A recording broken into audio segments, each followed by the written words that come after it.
Class है। Good morning students. आज हम लोग बात करने जा रहे हैं ये जो ऑनलाइन टेस्ट आपके हुए हैं 7 जुलाई को, 7 जुलाई 2020 का आपने ऑनलाइन पेपर दिया है और आज हम लोग उस पेपर का डिस्कशन करेंगे, उसके सवाल को समझेंगे। चलिए शुरू करते हैं क्वेश्चन नंबर 136 से। क्वेश्चन नंबर 136 में पूछा जा रहा है choose the correct statement among the following. अब इस 4 ऑप्शन है, इनमें से हमारे को करेक्ट स्टेटमेंट सेलेक्ट करना है। पहला है ऑप्शन और पहला स्टेटमेंट है most of the water is absorbed in the small intestine. देखिए, पानी का सबसे ज़्यादा एब्जॉर्प्शन लार्ज इंटेस्टाइन में होता है, कोलोन में एंड देन रेक्टम में। अल्कोहल, ड्रग्स, इन सब का एब्जॉर्प्शन स्टमक में होता है और अगर उसमें डाइल्यूट है तो यहाँ पर पानी का एब्जॉर्प्शन होता है। लेकिन सिर्फ पानी का एब्जॉर्प्शन अगर ज़्यादा से ज़्यादा बात की जाए तो वो लार्ज इंटेस्टाइन में होता है और यहाँ पर ये दिया हुआ है स्मॉल इंटेस्टाइन, इसलिए ये स्टेटमेंट गलत निकला। दूसरा है in stomach mainly carbohydrate digestion takes place. Stomach में तो कार्बोहाइड्रेट का डाइजेशन होता ही नहीं, बहुत पुअरली, क्योंकि वहाँ का मीडियम एसिडिक होता है। हालांकि गैस्ट्रिक जूस से गैस्ट्रिक एमाइलेज रिलीज होता है, लेकिन एसिडिक मीडियम के वजह से कार्बोहाइड्रेट का डाइजेशन नहीं कर पाता है, तो ये भी गलत हो गया। Hormonal control of the secretion of digestive juice is carried out by pituitary and thyroid gland, ये भी गलत है। डाइजेस्टिव एंजाइम का सेक्रीशन जिस हार्मोन से सेक्रीट होता है वो खुद एलिमेंट्री कैनाल के इंडोक्राइन सेल से सेक्रीटेड हार्मोन है, जैसे स्टमक में गैस्ट्रीन हार्मोन सेक्रीटेड बाय जी सेल्स, या स्मॉल इंटेस्टाइन में एंटेरोगैस्टेरॉन, सेक्रेटिन, सीसीके, पीजेड, कोलोसिस्टोकाइनिन, पेनक्रियोजाइमिन, एंटेरोकाइनिन, ड्यूओक्राइनिन, विलाइकाइनिन, ये सब इंटेस्टाइन का है। यहाँ पर थायराइड या पिट्यूटरी का हार्मोन से इन्वॉल्व नहीं है, तो ये भी गलत है। Bile helps in emulsification of fats, that is breaking down of the fats into very small micelles, ये बात सही है। देखिए, ये जो फैट्स हैं, फैट्स मतलब लिपिड्स, इस पर बाइल का एक्शन होता है, बाइल जूस का, तो ये मिसेल्स में कन्वर्ट होता है। मिसेल्स में कन्वर्ट होने का मतलब हुआ कि इमल्सिफिकेशन हुआ, emulsification of fats. Emulsification of fat का मतलब समझिए, जब मिसेल्स में कन्वर्ट होगा तो इसका सरफेस एरिया बढ़ेगा, सरफेस टेंशन घटेगा। यानी इमल्सिफिकेशन का मतलब हुआ increase in surface area and decrease in surface tension of fats. और ये बहुत ज़रूरी है, जो फैट इमल्सिफाई नहीं होता उसका डाइजेशन लाइपेज नहीं कर पाता है। इसलिए तो हम कहते हैं कि बाइल जूस डाइजेशन में हेल्प करता है, लेकिन ये डाइजेस्टिव एंजाइम नहीं है, ये डाइजेस्टिव एंजाइम नहीं है। ये फैट को डाइजेस्ट नहीं करता, बल्कि फैट को डाइजेस्ट होने लायक बनाता है। सो इसका जो डी ऑप्शन है वो सही है। आइए अब बात कर लेते हैं हम लोग 137 में। इसमें डायग्राम है और आप जानते हैं डायग्राम में रफ बनाता हूं, तो ऊपर ये डायग्राम है, ये दिया हुआ है और यहाँ से ब्लड वेसल चला है, ये दिखाया हुआ है।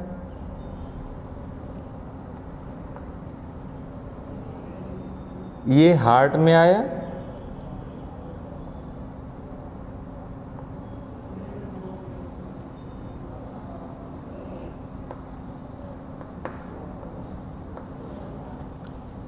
और फिर यहाँ से ये टिश्यू में गया।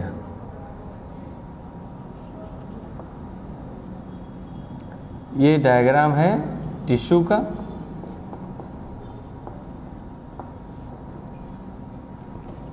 यहाँ से फिर एक ब्लड वेसल इसमें आया, अब इसमें लेवलिंग कहता है, तो ये क्या है, यहाँ CO2 इधर से इधर आता है, ऑक्सीजन इससे इस ब्लड वेसल में आता है। इसका मतलब हुआ कि ये जो है ये एल्वियोलस है, तो ये ए ऑप्शन में दिया हुआ है एल्वियोलस। अब ये जो ब्लड को लेकर हार्ट में आती है, दिस इज, ये डी में दिया हुआ है, तो ये कौन होगा, पल्मोनरी वेन। यह है पल्मोनरी वेन। देखिए वेन वो होता है जो ब्लड को हार्ट की तरफ लाता है, आर्टरी वो है जो ब्लड को हार्ट से दूर ले जाता है। यूं तो generally artery pure blood carry करती है और वेन इम्प्योर ब्लड, लेकिन ये एक आर्टरी है, ये वेन है पल्मोनरी वेन, ये देखिए ऑक्सीजनेटेड ब्लड लेके आती है, ये एक्सेप्शनल है। अब ये डीऑक्सीजनेटेड ब्लड लेकर जा रही है, लेकिन हार्ट से दूर ले जा रही है, इसलिए इसको कहेंगे पल्मोनरी आर्टरी है, पल्मोनरी आर्टरी। ये भी एक्सेप्शनल ब्लड सर्कुलेट करती है, सी में है।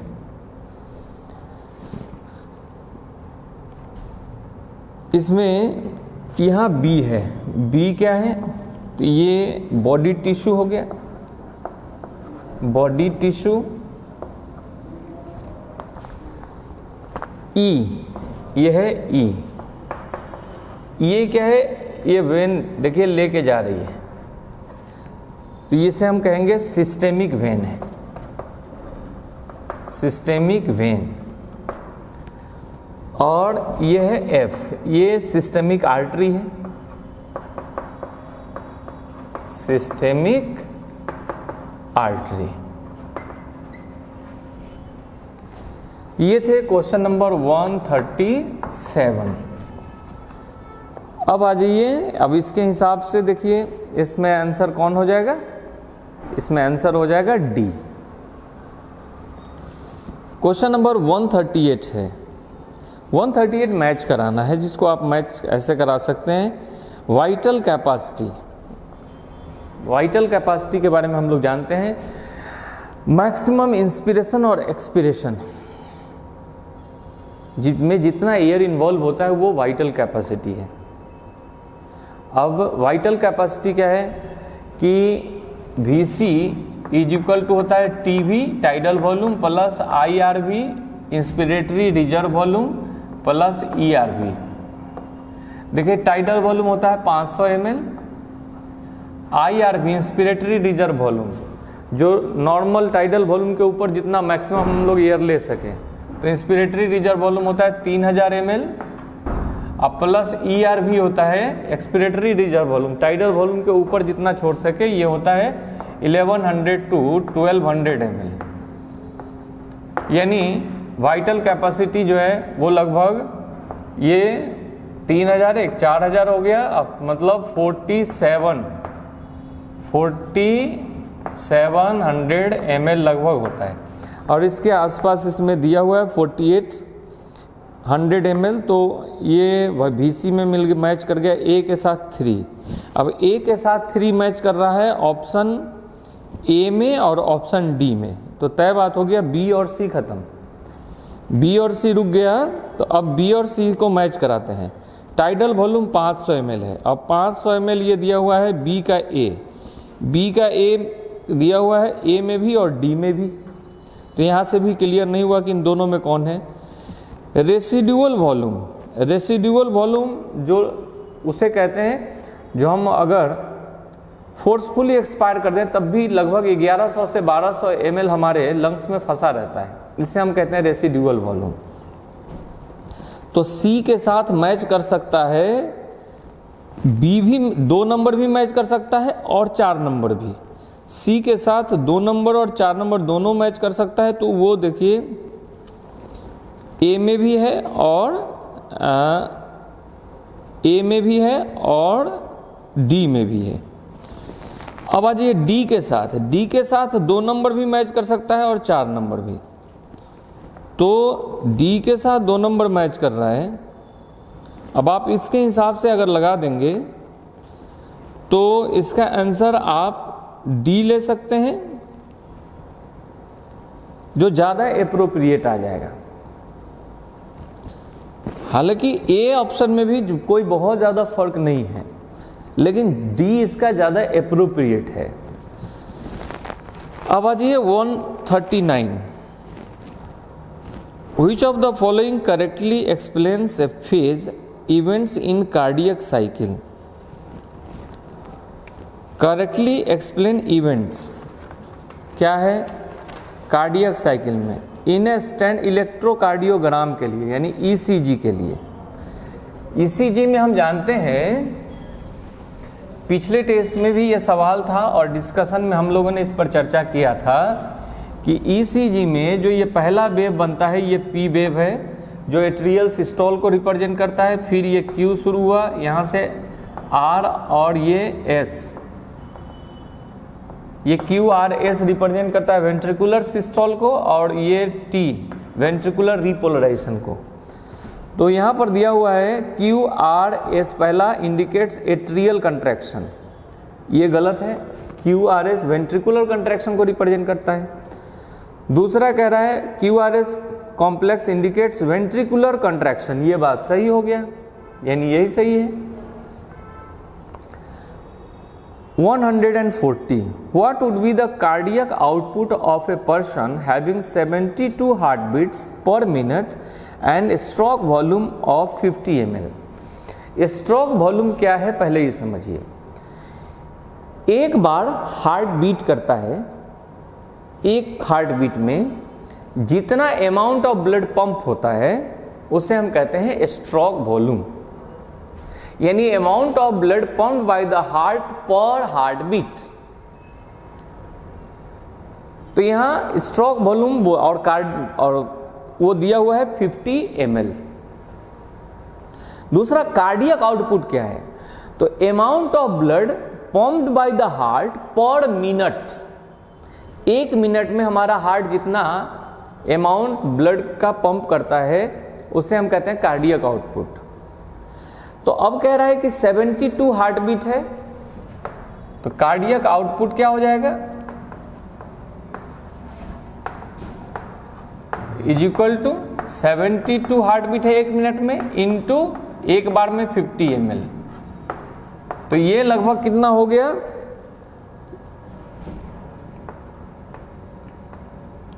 3600 ml। आइए क्वेश्चन नंबर 141। 141 कह रहा है read the following 5 statements A to E and select the option with all correct statements. पहला कह रहा है the amount of filtrate formed by the kidneys per minute is called as glomerular filtration rate. बिल्कुल सही है students. Glomerular filtration rate एक minute में हमारे किडनी से जितना फिल्ट्रेट बनते हैं वही ग्लोमेरुलर फिल्ट्रेशन रेट है। एक मिनट बॉडी से अभी देख रहे हैं ये कार्डियक आउटपुट है, तो इतना ब्लड पंप होता है, इसका लगभग 22% हमारे किडनी में जाता है। तो जितना ब्लड हमारा किडनी में जाता है ना उसे हम कहते हैं रेनल ब्लड फ्लो पर मिनट। एक मिनट में लगभग 1100 से 1200 ml ब्लड हमारे किडनी में फिल्टर होने को जाता है, यानी रेनल ब्लड फ्लो हुआ 1100 टू 1200 ml। अब हमारे ब्लड में जो वॉल्यूम है ब्लड का उसमें 55% वॉल्यूम ब्लड प्लाज्मा का है जो कि फिल्टर होता है, सेल्स नहीं, ब्लड प्लाज्मा। तो 1100 से 1200 ml ब्लड में प्लाज्मा जो फिल्ट्रेशन में इन्वॉल्व हुआ वो उसका 55% लगभग 650 ml आया, यानी 650 ml जो प्लाज्मा है उसे हम कहेंगे renal plasma flow. Renal plasma flow.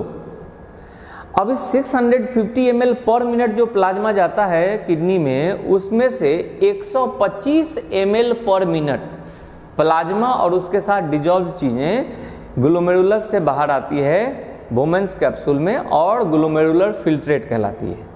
यानी ये हो गया GFR, glomerular filtration rate, that is 125 ml per day, या 24 घंटे में लेंगे तो 180 लीटर पर डे होता है। 125 ml पर मिनट, सॉरी ये हमने कुछ ऐसा बोल दिया था, हमने कहा फिर से समझिए 125 ml पर मिनट या 180 लीटर पर डे, और इसीलिए रीएब्जॉर्प्शन की सख्त जरूरत होती है। यानी 650 ml हमारा प्लाज्मा पर मिनट किडनी में गया, जिसमें से 125 ml प्लाज्मा हमारा निकल के फिल्ट्रेट बन गया। तो कितना परसेंट निकला? इस जो परसेंट निकला उसे हम लोग फिल्ट्रेशन फ्रैक्शन कहते हैं। Filtration fraction FF is equal to क्या हो जाएगा? GFR प्लस ये अपॉन ग्लोमेरुलर प्लाज्मा फ्लो और इनटू 100। तो GFR है कितना? GFR है 125 प्लस 650 इंटू 100, ये लगभग 19.2 आता है। तो आप एवरेज लेंगे तो ये 15 से 20% आएगा, इतना फिल्ट्रेशन फ्रैक्शन होता है। तो ये जो स्टेटमेंट है पहली वाली वो सही है। अब दूसरे पर आते हैं बात। Proximal convoluted tubule is lined by simple columnar epithelium, ये तो गलत है। यहाँ पर आता है PCT में ब्रश बॉर्डर्ड क्यूबॉइडल एपिथेलियम।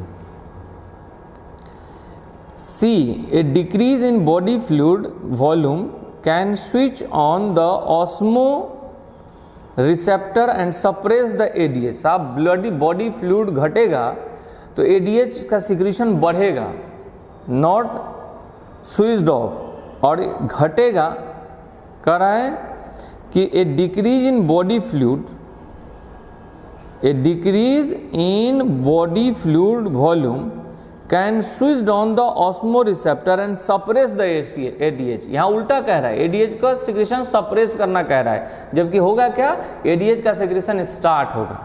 सो ये C भी गलत हो गया।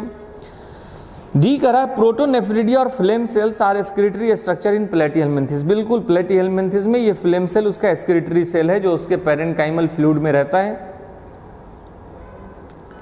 और E कह रहा है the renal cortex extended in between medullary pyramids and renal column call column of बर्टीनी। बिल्कुल सही बात है, ये किडनी है, इस किडनी में जो ये मेडुलरी पिरामिड है और ये कॉर्टेक्स है, तो कॉर्टेक्स का जो ये एक्सटेंशन होता है बीच बीच में पिरामिड के बीच में, इसे हम लोग कॉलम ऑफ बर्टीनी कहते हैं इस पोर्शन को।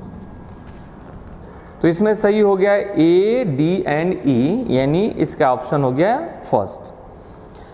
142, which one of the following statement is true? पहला कह रहा है head of humerus bone articulates with acetabulum of pectoral girdle.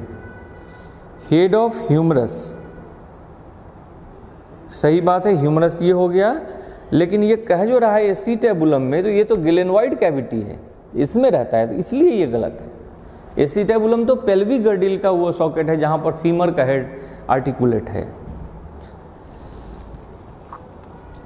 दूसरा ऑप्शन कह रहा है head of humerus bone articulates with a cavity called acetabulum of pelvic girdle. अब pelvic girdle में ह्यूमरस तो नहीं है, पेल्विक गर्डिल में तो फीमर है अटैच, तो ये भी गलत हो गया। तीसरा कह रहा है head of humerus bone articulates with glenoid cavity of pectoral girdle. This one is correct. 143, muscle with characteristic striation and involuntary, यानी एस्ट्रिएटेड भी हो और इनवॉलंटरी, ये मसल हमारे दिल में है, हार्ट में है, जिसे कहते हैं कार्डियक मसल है। 144, dental formula in human being. देखिए डेंटल फार्मूला, अगर हम अपर जॉ लोअर जॉ को लें, ये अपर जॉ लेते हैं, और इधर लोअर जॉ लेते हैं।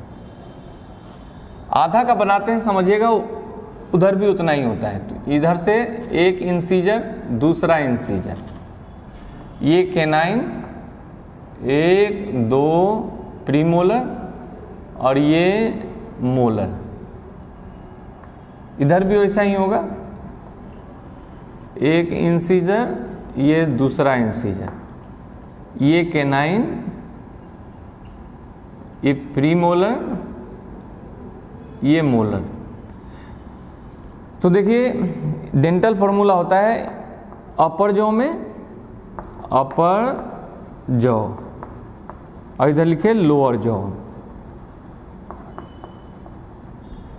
तो upper jaw incisor, lower jaw में incisor, canine canine, premolar premolar, molar and molar. अब देखिए ऐसा ही दूसरे तरफ होगा तो इसको हम इंटू 2 कर देते हैं।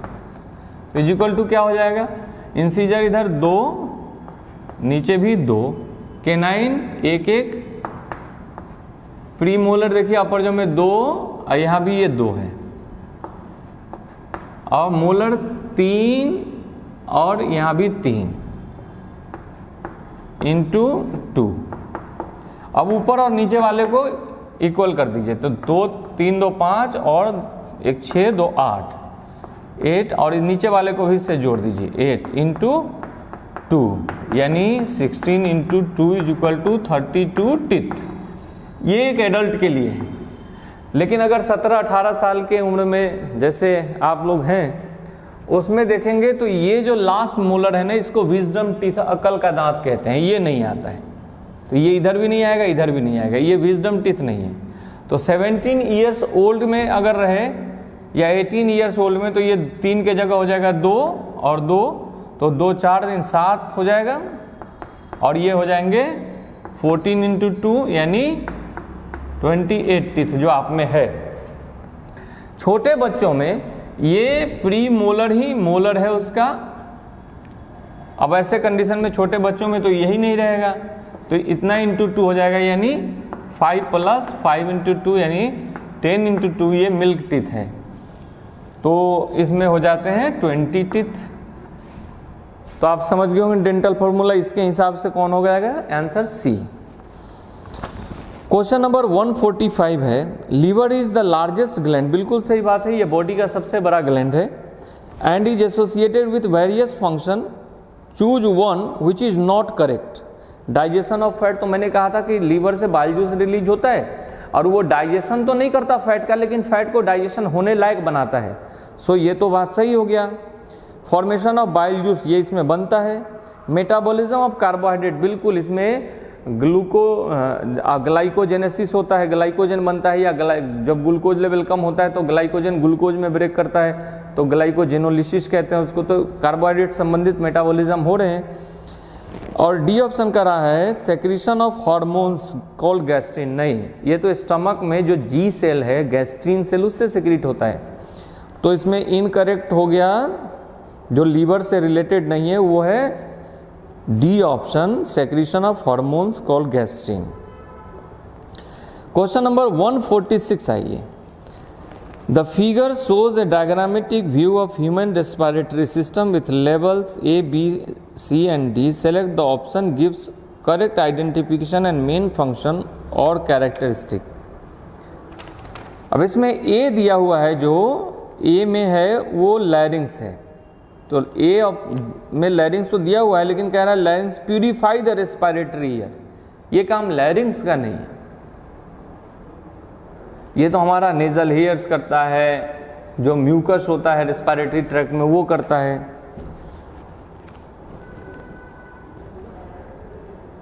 बी में जो दिया हुआ है ये एल्वियोलाई है, बिल्कुल सही है, और कह रहा है एल्वियोलाई है और stores the residual air in the lungs.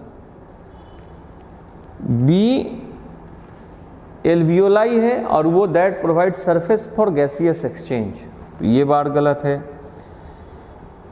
सी में ये दूसरा ऑप्शन में कह रहा है प्लूरल फ्लूइड। सी जो है वो प्लूरल फ्लूइड है, सी प्लूरल फ्लूइड है बिल्कुल। लंग्स के आउटर मोस्ट कवरिंग को कहते हैं प्ल्यूरा। प्ल्यूरा के बाहर के में 2 लेयर है, बाहर वाले को कहते हैं पेराइटल प्ल्यूरा, ये सिंपल स्क्वामस इपिथेलियम का है, और अंदर वाले को कहते हैं विसरल प्ल्यूरा।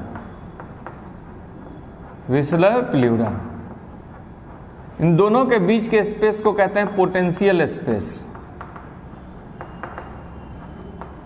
और पोटेंशियल स्पेस में फ्लूइड भरा है, इस पोटेंशियल स्पेस में फ्लूइड भरा है, जिस फ्लूइड को अपन कहते हैं प्ल्यूरल फ्लूइड है, इसको बोलते हैं प्ल्यूरल फ्लूइड। अब प्ल्यूरल फ्लूइड का काम समझिए। 1 नंबर, ये दोनों प्ल्यूरा के बीच फ्रिक्शन को अवॉइड करता है, जिससे लंग्स को फ्री मूवमेंट फैसिलिटेट करता है। 1 दूसरा बात, लंग्स के सरफेस को मॉइस्ट रखता है, क्योंकि इस सरफेस से गैसियस एक्सचेंज होना है, और जिससे गैसियस एक्सचेंज होगा उसका मॉइस्ट रहना जरूरी है, क्योंकि गैसियस डिफ्यूजन होता है। तीसरा यह है कि एक्सटर्नल शॉक से लंग्स को ये प्रोटेक्ट भी करता है। तो यहां पर दूसरे वाले ऑप्शन में क्या है कि सी जो है pleural fluid and acts as lubricant, holds 2 pleura together. सही हो गया। 147, select the correct statement with respect to mechanism of breathing in human. Correct statement ढूंढना है। Inspiration can occurs if pressure with in the lungs is more than the atmospheric pressure. अब अंदर का pressure ज़्यादा हो जाएगा बाहर से, तो अंदर का एयर बाहर आ जाएगा ना, तो इसमें तो एक्सपिरेशन होगा, ये इंस्पिरेशन तो नहीं हुआ। दूसरा ऑप्शन में कह रहा है inspiration is an active process as it requires expenditure of energy for muscle contraction. बिल्कुल, ये एक एक्टिव प्रोसेस है, और अगर एक्सपिरेशन और इंस्पिरेशन में कंपेयर कीजिए तो इंस्पिरेशन ज़्यादा एक्टिव है, इसमें ज़्यादा एनर्जी रिक्वायर्ड है।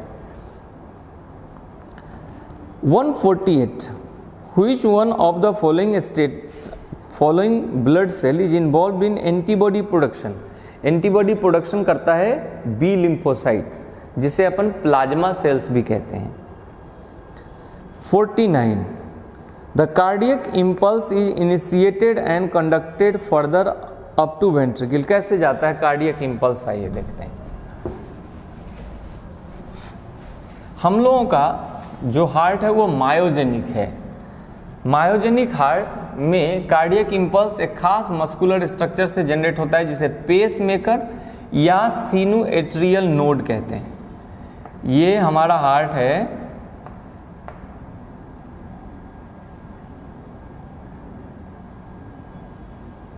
यहां पर ये SA नोड है, SA नोड यानी pacemaker. Pacemaker primary cardiac centre है, यहाँ से कंट्रैक्शन वेव स्टार्ट होता है, एट्रियल सिस्टोल कराता है, और ये इस जगह पर एक और AV नोड है, एट्रियो वेंट्रिकुलर नोड। इसको हम लोग पेस सेटर भी कहते हैं, पेस सेटर। ये जाता है यहाँ और इसको एक्साइट करता है। अब यहाँ से कंट्रैक्शन वेव शुरू होता है, जो इस बंडल मसल फाइबर का है, इसके थ्रू ये वेंट्रिकल तक आता है, और यहाँ पर बहुत सारे फाइब्रिलर स्ट्रक्चर होते हैं जिसको परकिंजे फाइबर कहा जाता है। ये परकिंजे फाइबर्स इसको कंट्रैक्शन वेव्स को फैलने में हेल्प करता है। तो यहाँ से आया ये बंडल ऑफ हिस, और फिर ये फैलाने वाला इसको है परकिंजे फाइबर्स, परकिंजे फाइबर्स। तो इसका सही डायरेक्शन क्या होगा, SA node to AV node to bundle of His and then to Purkinje fibres. यानी ये बंडल ऑफ हिस को ही हम लोग AB बंडल, यहां लिखा हुआ है AV bundle. 150, pick out the wrong statements. अच्छा, इसमें गलत ढूंढना है, सही ढूंढने वाले से ज़्यादा कंसंट्रेशन के साथ समझना चाहिए, इसमें गलत ढूंढना है।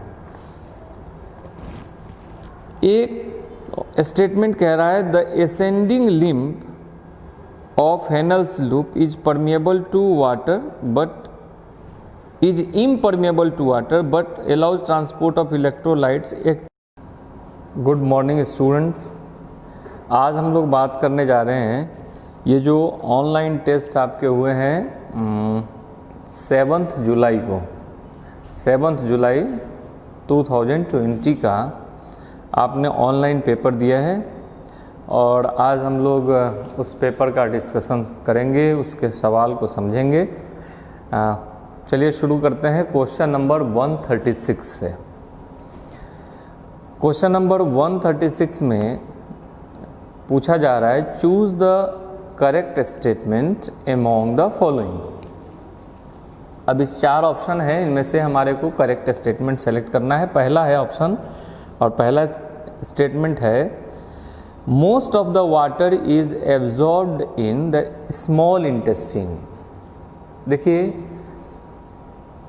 पानी का सबसे ज़्यादा एब्जॉर्प्शन लार्ज इंटेस्टाइन में होता है, कोलोन में, एंड देन रेक्टम में। अल्कोहल, ड्रग्स, इन सब का एब्जॉर्प्शन स्टमक में होता है और अगर उसमें डाइल्यूट है तो यहाँ पर पानी का एब्जॉर्प्शन होता है। लेकिन सिर्फ पानी का एब्जॉर्प्शन अगर ज़्यादा से ज़्यादा बात की जाए तो वो लार्ज इंटेस्टाइन में होता है और यहाँ पर ये दिया हुआ है स्मॉल इंटेस्टाइन, इसलिए ये स्टेटमेंट गलत निकला। दूसरा है in stomach mainly carbohydrate digestion takes place. Stomach में तो कार्बोहाइड्रेट का डाइजेशन होता ही नहीं, बहुत पुअरली, क्योंकि वहाँ का मीडियम एसिडिक होता है। हालांकि गैस्ट्रिक जूस से गैस्ट्रिक एमाइलेज रिलीज होता है, लेकिन एसिडिक मीडियम के वजह से कार्बोहाइड्रेट का डाइजेशन नहीं कर पाता है, तो ये भी गलत हो गया।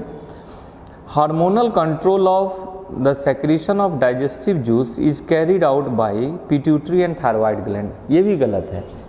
डाइजेस्टिव एंजाइम का सेक्रीशन जिस हार्मोन से सेक्रीट होता है वो खुद एलिमेंट्री कैनाल के इंडोक्राइन सेल से सेक्रीटेड हार्मोन है, जैसे स्टमक में गैस्ट्रीन हार्मोन सेक्रीटेड बाय जी सेल्स, या स्मॉल इंटेस्टाइन में एंटेरोगैस्टेरॉन, सेक्रेटिन, सीसीके, पीजेड, कोलोसिस्टोकाइनिन, पेनक्रियोजाइमिन, एंटेरोकाइनिन, ड्यूओक्राइनिन, विलाइकाइनिन, ये सब इंटेस्टाइन का है। यहाँ पर थायराइड या पिट्यूटरी का हार्मोन इन्वॉल्व नहीं है, तो ये भी गलत है।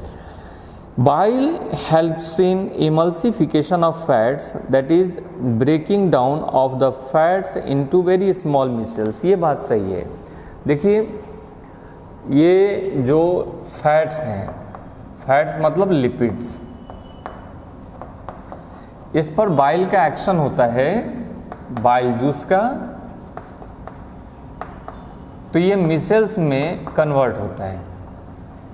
मिसेल्स में कन्वर्ट होने का मतलब हुआ कि इमल्सिफिकेशन हुआ, emulsification of fats. Emulsification of fat का मतलब समझिए, जब मिसेल्स में कन्वर्ट होगा तो इसका सरफेस एरिया बढ़ेगा, सरफेस टेंशन घटेगा, यानी इमल्सिफिकेशन का मतलब हुआ increase in surface area and decrease in surface tension of fats. और ये बहुत ज़रूरी है, जो फैट इमल्सिफाई नहीं होता उसका डाइजेशन लाइपेज नहीं कर पाता है। इसलिए तो हम कहते हैं कि बाइल जूस डाइजेशन में हेल्प करता है, लेकिन ये डाइजेस्टिव एंजाइम नहीं है, ये डाइजेस्टिव एंजाइम नहीं है, ये फैट को डाइजेस्ट नहीं करता बल्कि फैट को डाइजेस्ट होने लायक बनाता है। सो इसका जो डी ऑप्शन है वो सही है। आइए अब बात कर लेते हैं हम लोग 137 में। इसमें डायग्राम है और आप जानते हैं डायग्राम में रफ बनाता हूं, तो ऊपर ये डायग्राम है, ये दिया हुआ है और यहाँ से ब्लड वेसल चला है, ये दिखाया हुआ है।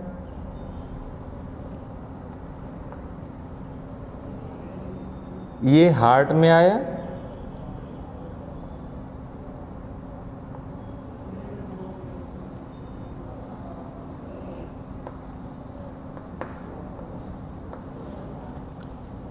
और फिर यहाँ से ये टिश्यू में गया,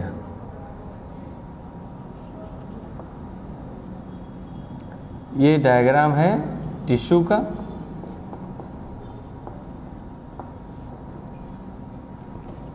यहाँ से फिर एक ब्लड वेसल इसमें आया। अब इसमें लेवलिंग कहता है, तो ये क्या है, यहाँ CO2 इधर से इधर आता है, ऑक्सीजन इससे इस ब्लड वेसल में आता है। इसका मतलब हुआ कि ये जो है ये एल्वियोलस है, तो ये ए ऑप्शन में दिया हुआ है एल्वियोलस।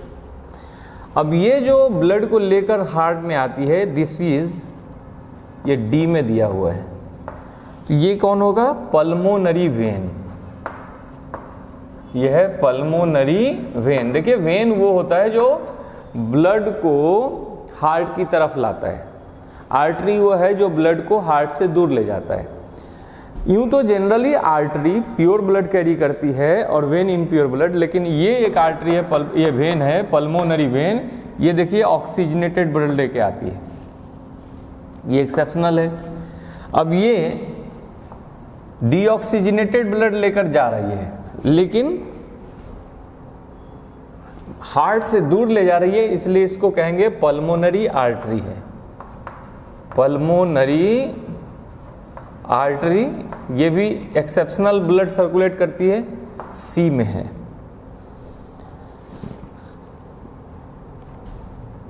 इसमें यहाँ बी है, बी क्या है, तो ये बॉडी टिश्यू हो गया, बॉडी टिश्यू।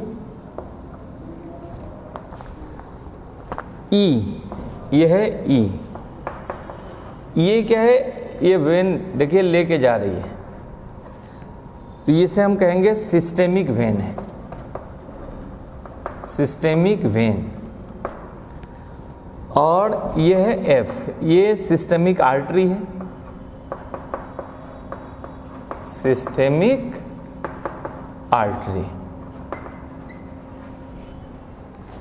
ये थे क्वेश्चन नंबर 137। अब आ जाइए, अब इसके हिसाब से देखिए इसमें आंसर कौन हो जाएगा, इसमें आंसर हो जाएगा डी। क्वेश्चन नंबर 138 है, 138 मैच कराना है, जिसको आप मैच ऐसे करा सकते हैं, वाइटल कैपेसिटी। वाइटल कैपेसिटी के बारे में हम लोग जानते हैं, मैक्सिमम इंस्पिरेशन और एक्सपिरेशन में जितना एयर इन्वॉल्व होता है वो वाइटल कैपेसिटी है। अब वाइटल कैपेसिटी क्या है कि VC इज इक्वल टू होता है TV tidal volume plus IRV inspiratory reserve volume plus ERV। देखिए टाइडल वॉल्यूम होता है 500 ml, IRV inspiratory reserve volume जो नॉर्मल टाइडल वॉल्यूम के ऊपर जितना मैक्सिमम हम लोग एयर ले सकें, तो इंस्पिरेटरी रिजर्व वॉल्यूम होता है 3000 ml, अब प्लस ERV होता है expiratory reserve volume, tidal volume के ऊपर जितना छोड़ सके, ये होता है 1100 to 1200 ml। यानी वाइटल कैपेसिटी जो है वो लगभग ये 3000 एक 4000 हो गया, अब मतलब 4700 ml लगभग होता है। और इसके आसपास इसमें दिया हुआ है 4800 ml, तो ये VC में मिल मैच कर गया A के साथ 3। अब A के साथ 3 मैच कर रहा है ऑप्शन A में और ऑप्शन D में, तो तय बात हो गया B और C खत्म, B और C रुक गया। तो अब B और C को मैच कराते हैं। टाइडल वॉल्यूम 500 ml है, अब 500 ml ये दिया हुआ है B का A, B का A दिया हुआ है A में भी और D में भी, तो यहाँ से भी क्लियर नहीं हुआ कि इन दोनों में कौन है। रेसिडुअल वॉल्यूम, रेसिडुअल वॉल्यूम जो उसे कहते हैं जो हम अगर फोर्सफुली एक्सपायर कर दें तब भी लगभग 1100 से 1200 ml हमारे लंग्स में फंसा रहता है, इसे हम कहते हैं रेसिडुअल वॉल्यूम।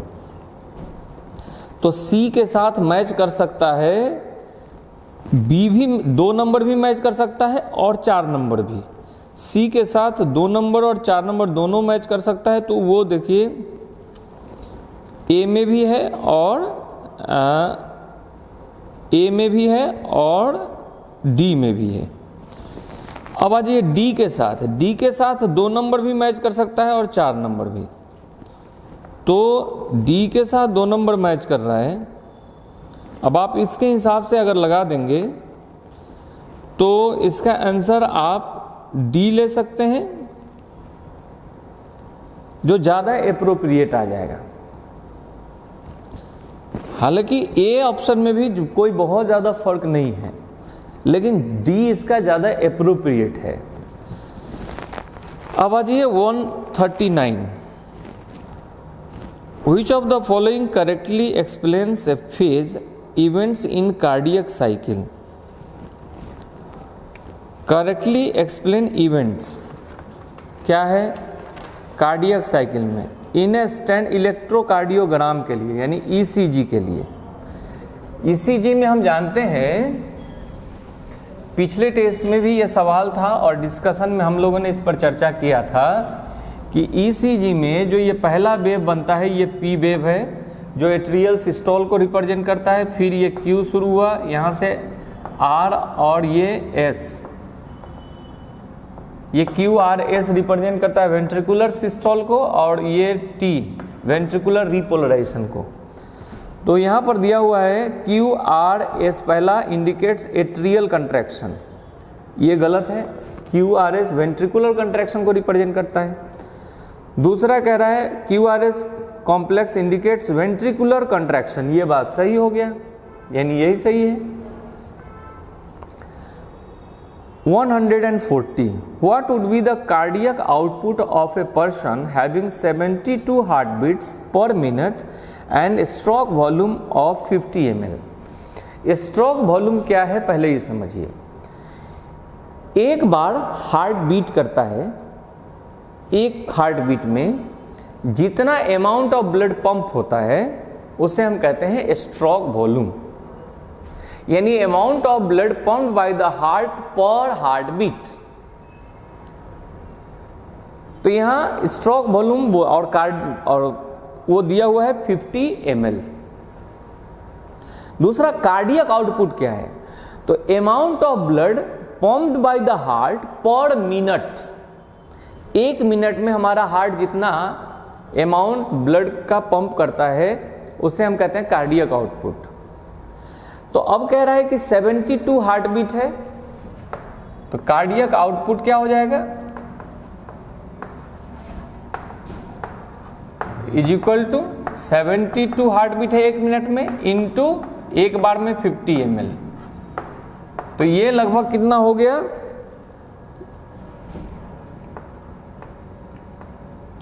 3600 ml। आइए क्वेश्चन नंबर 141। 141 कह रहा है read the following 5 statements A to E and select the option with all correct statements। पहला कह रहा है the amount of filtrate form by the kidneys per minute is called as glomerular filtration rate. बिल्कुल सही है students, glomerular filtration rate एक minute में हमारे किडनी से जितना फिल्ट्रेट बनते हैं वही ग्लोमेरुलर फिल्ट्रेशन रेट है। एक मिनट बॉडी से अभी देख रहे हैं ये कार्डियक आउटपुट है, तो इतना ब्लड पंप होता है, इसका लगभग 22% हमारे किडनी में जाता है। तो जितना ब्लड हमारा किडनी में जाता है ना उसे हम कहते हैं रेनल ब्लड फ्लो पर मिनट। एक मिनट में लगभग 1100 से 1200 ml ब्लड हमारे किडनी में फिल्टर होने को जाता है, यानी रेनल ब्लड फ्लो हुआ 1100 to 1200 ml। अब हमारे ब्लड में जो वॉल्यूम है ब्लड का उसमें 55% वॉल्यूम ब्लड प्लाज्मा का है, जो कि फिल्टर होता है, सेल्स नहीं, ब्लड प्लाज्मा। तो 1100 से 1200 ml ब्लड में प्लाज्मा जो फिल्ट्रेशन में इन्वॉल्व हुआ वो उसका 55% लगभग 650 ml आया, यानी 650 ml जो प्लाज्मा है उसे हम कहेंगे renal plasma flow, renal plasma flow. अब इस 650 ml पर मिनट जो प्लाज्मा जाता है किडनी में, उसमें से 125 ml पर मिनट प्लाज्मा और उसके साथ डिजॉल्व चीजें ग्लोमेरुलस से बाहर आती है बोमेंस कैप्सूल में, और ग्लोमेरुलर फिल्ट्रेट कहलाती है। यानी ये हो गया GFR, glomerular filtration rate, that is 125 ml per day, या 24 घंटे में लेंगे तो 180 लीटर पर डे होता है। 125 ml पर मिनट, सॉरी ये हमने कुछ ऐसा बोल दिया था, हमने कहा फिर से समझिए 125 ml पर मिनट या 180 लीटर पर डे, और इसीलिए रीएब्जॉर्प्शन की सख्त जरूरत होती है।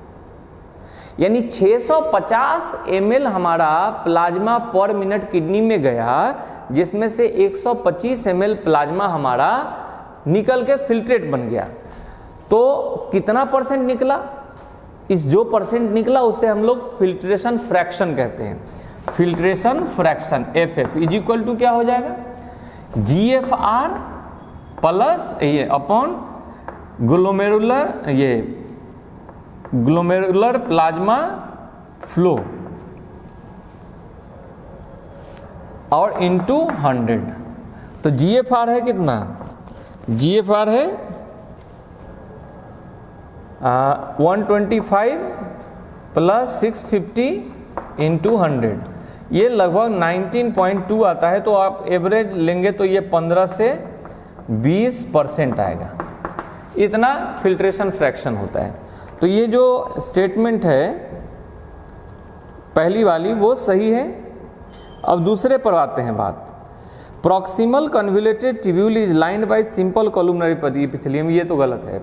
यहाँ पर आता है PCT में brush bordered cuboidal epithelium. C, a decrease in body fluid volume can switch on the osmo receptor and suppress the ADH। आप बॉडी फ्लूइड घटेगा तो ADH का सिक्रीशन बढ़ेगा, नॉट स्विच्ड ऑफ, और घटेगा कह रहा है कि a decrease in body fluid, A decrease in body fluid volume can switch on the osmoreceptor and suppress the ADH। यहाँ उल्टा कह रहा है, ADH का सिक्रेशन सप्रेस करना कह रहा है, जबकि होगा क्या? ADH का सिक्रेशन स्टार्ट होगा। सो ये C भी गलत हो गया। D कह रहा है प्रोटोनेफ्रिडी और flame cells are excretory structure in platyhelminthes. बिल्कुल, प्लेटीहेल्मिन्थेस में ये फ्लेम सेल उसका एक्सक्रीटरी सेल है जो उसके पेरेन्काइमल फ्लूइड में रहता है। और ई कह रहा है the renal cortex extended in between medullary pyramids and renal column called column of बर्टीनी। बिल्कुल सही बात है, एक किडनी है, इस किडनी में जो ये मेडुलरी पिरामिड है और ये कॉर्टेक्स है, तो कॉर्टेक्स का जो ये एक्सटेंशन होता है बीच बीच में पिरामिड के बीच में, इसे हम लोग कॉलम ऑफ बर्टीनी कहते हैं इस पोर्शन को। तो इसमें सही हो गया A, D एंड E, यानी इसका ऑप्शन हो गया first. 142, which one of the following statement is true? पहला कह रहा है head of humerus bone articulates with acetabulum of pectoral girdle. Head of humerus, सही बात है, ह्यूमरस ये हो गया, लेकिन ये कह जो रहा है एसिटेबुलम में, तो ये तो ग्लेनोइड कैविटी है, इसमें रहता है, तो इसलिए ये गलत है। एसिटेबुलम तो पेल्विक गर्डिल का वो सॉकेट है जहां पर फीमर का हेड आर्टिकुलेट है। दूसरा ऑप्शन कह रहा है head of humerus bone articulates with a cavity called acetabulum of pelvic girdle. अब पेल्विक गर्डिल में ह्यूमरस तो नहीं है, पेल्विक गर्डिल में तो फीमर है अटैच, तो ये भी गलत हो गया। तीसरा कह रहा है head of humerus bone articulates with glenoid cavity of pectoral girdle. This one is correct. 143, muscle with characteristic striation and involuntary, यानी एस्ट्रिएटेड भी हो और इनवोलेंट्री, ये मसल हमारे दिल में है, हार्ट में है, जिसे कहते हैं कार्डियक मसल है। 144, dental formula in human being. देखिए डेंटल फॉर्मूला अगर हम अपर जॉ लोअर जॉ को लें, ये अपर जॉ लेते हैं और इधर लोअर जॉ लेते हैं, आधा का बनाते हैं, समझिएगा उधर भी उतना ही होता है। तो इधर से एक इंसीजर, दूसरा इंसीजर, ये कैनाइन, 1 2 प्रीमोलर और ये मोलर, इधर भी वैसा ही होगा, एक इंसीजर, ये दूसरा इंसीजर, ये कैनाइन, ये प्रीमोलर, ये मोलर। तो देखिए डेंटल फॉर्मूला होता है अपर जॉ में अपर जॉ और इधर लिखे लोअर जॉ। तो upper jaw incisor, lower jaw में incisor, canine canine, premolar premolar, molar and molar. अब देखिए ऐसा ही दूसरे तरफ होगा तो इसको हम इंटू 2 कर देते हैं, तो इक्वल टू क्या हो जाएगा, इंसीजर इधर 2, नीचे भी 2, कैनाइन 1 1, प्रीमोलर देखिए अपर जॉ में 2 और यहाँ भी ये 2 है, और मोलर 3 और यहाँ भी 3 इंटू 2। अब ऊपर और नीचे वाले को इक्वल कर दीजिए, तो 2 3 2 5 और 1 6 2 8 8 और नीचे वाले को भी से जोड़ दीजिए 8 इंटू 2 यानी 16 into 2 is equal to 32 teeth. ये एक एडल्ट के लिए है, लेकिन अगर 17-18 साल के उम्र में जैसे आप लोग हैं उसमें देखेंगे तो ये जो लास्ट मोलर है ना, इसको विजडम टीथ, अकल का दांत कहते हैं, ये नहीं आता है। तो ये इधर भी नहीं आएगा, इधर भी नहीं आएगा, ये विजडम टीथ नहीं है। तो 17 ईयर्स ओल्ड में अगर रहे या 18 ईयर्स ओल्ड में, तो ये 3 के जगह हो जाएगा 2 और 2, तो 2 4 दिन 7 हो जाएगा, और ये हो जाएंगे 14 इंटू 2 यानी 28 टीथ जो आप में है। छोटे बच्चों में ये प्री मोलर ही मोलर है उसका। अब ऐसे कंडीशन में छोटे बच्चों में तो यही नहीं रहेगा, तो इतना इंटू 2 हो जाएगा, यानी 5 + 5 इंटू 2 यानी 10 इंटू 2, ये मिल्क टीथ है, तो इसमें हो जाते हैं 20 टीथ। तो आप समझ गए होंगे डेंटल फॉर्मूला, इसके हिसाब से कौन हो जाएगा, आंसर सी। क्वेश्चन नंबर 145 है, liver is the largest gland. बिल्कुल सही बात है, ये बॉडी का सबसे बड़ा ग्लैंड है, and is associated with various function, choose one which is not correct. Digestion of fat, तो मैंने कहा था कि लीवर से बाइल जूस रिलीज होता है और वो डाइजेशन तो नहीं करता फैट का, लेकिन फैट को डाइजेशन होने लायक बनाता है। सो ये तो बात सही हो गया।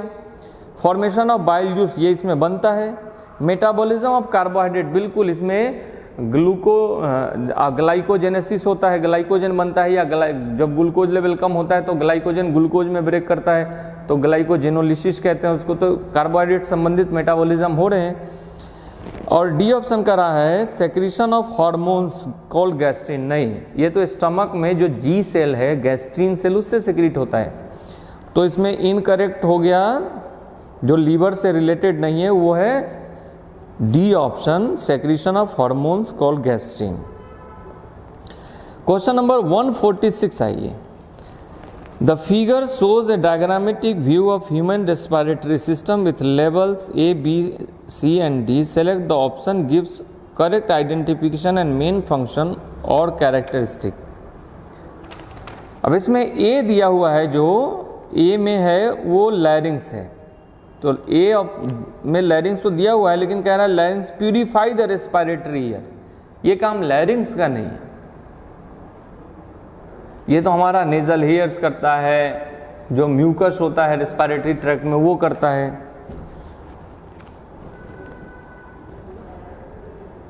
बी में जो दिया हुआ है ये एल्वियोलाई है, बिल्कुल सही है, और कह रहा है एल्वियोलाई है और stores the residual air in the lungs. B alveoli है और वो that provide surface for gaseous exchange, तो ये बात गलत है। सी में ये दूसरा ऑप्शन में कह रहा है प्लूरल फ्लूइड, सी जो है वो प्लूरल फ्लूइड है, सी प्लूरल फ्लूइड है बिल्कुल। लंग्स के आउटर मोस्ट कवरिंग को कहते हैं प्लूरा। प्लूरा के बाहर के में दो लेयर है, बाहर वाले को कहते हैं पेराइटल प्लूरा, ये सिंपल स्क्वामस इपिथेलियम का है, और अंदर वाले को कहते हैं विसरल प्लूरा, विसरल प्लूरा। इन दोनों के बीच के स्पेस को कहते हैं पोटेंशियल स्पेस, और पोटेंशियल स्पेस में फ्लूइड भरा है, इस पोटेंशियल स्पेस में फ्लूइड भरा है, जिस फ्लूइड को अपन कहते हैं प्लूरल फ्लूइड है, इसको बोलते हैं प्लूरल फ्लूइड। अब प्लूरल फ्लूइड का काम समझिए, एक नंबर, ये दोनों प्लूरा के बीच फ्रिक्शन को अवॉइड करता है, जिससे लंग्स को फ्री मूवमेंट फैसिलिटेट करता है, एक। दूसरा बात, लंग्स के सरफेस को मॉइस्ट रखता है, क्योंकि इस सरफेस से गैसियस एक्सचेंज होना है, और जिससे गैसियस एक्सचेंज होगा उसका मॉइस्ट रहना जरूरी है, क्योंकि गैसियस डिफ्यूजन होता है। तीसरा यह है कि एक्सटर्नल शॉक से लंग्स को ये प्रोटेक्ट भी करता है। तो यहां पर दूसरे वाले ऑप्शन में क्या है कि सी जो है pleural fluid and acts as lubricant, holds two pleura together, सही हो गया। 147, select the correct statement with respect to mechanism of breathing in human. Correct statement ढूंढना है। Inspiration can occurs if pressure with in the lungs is more than the atmospheric pressure. अब अंदर का pressure ज़्यादा हो जाएगा बाहर से, तो अंदर का एयर बाहर आ जाएगा ना, तो इसमें तो एक्सपिरेशन होगा, ये इंस्पिरेशन तो नहीं हुआ।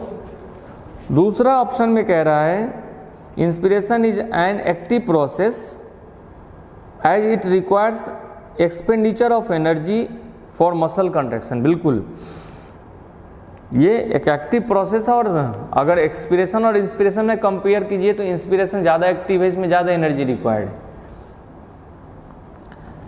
148, which one of the following blood cell is involve in antibody production. Antibody production करता है बी लिम्फोसाइट्स, जिसे अपन प्लाज्मा सेल्स भी कहते हैं। 49, the cardiac impulse is initiated and conducted further up to ventricle. कैसे जाता है कार्डियक इम्पल्स, आइए देखते हैं। हम लोगों का जो हार्ट है वो मायोजेनिक है। मायोजेनिक हार्ट में कार्डियक इम्पल्स एक खास मस्कुलर स्ट्रक्चर से जनरेट होता है, जिसे पेस मेकर या सिनुएट्रियल नोड कहते हैं। ये हमारा हार्ट है,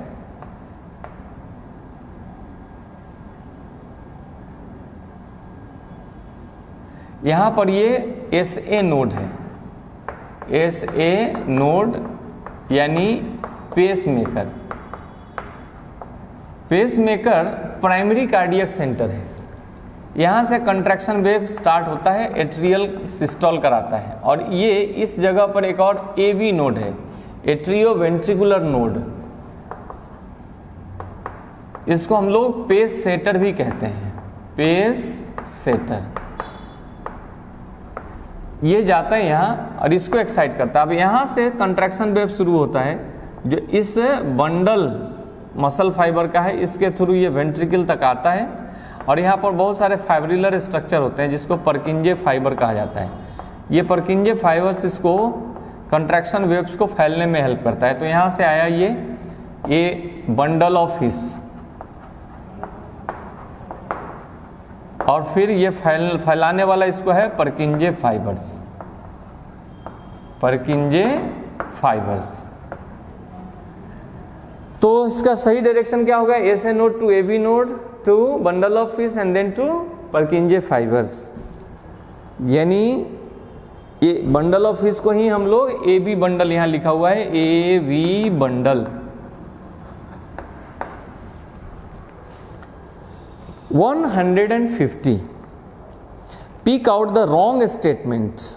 अच्छा, इसमें गलत ढूंढना है, सही ढूंढने वाले से ज़्यादा कंसंट्रेशन के साथ समझना चाहिए, इसमें गलत ढूंढना है। एक स्टेटमेंट कह रहा है the ascending limb of Henle's loop is permeable to water but is impermeable to water but allows transport of electrolytes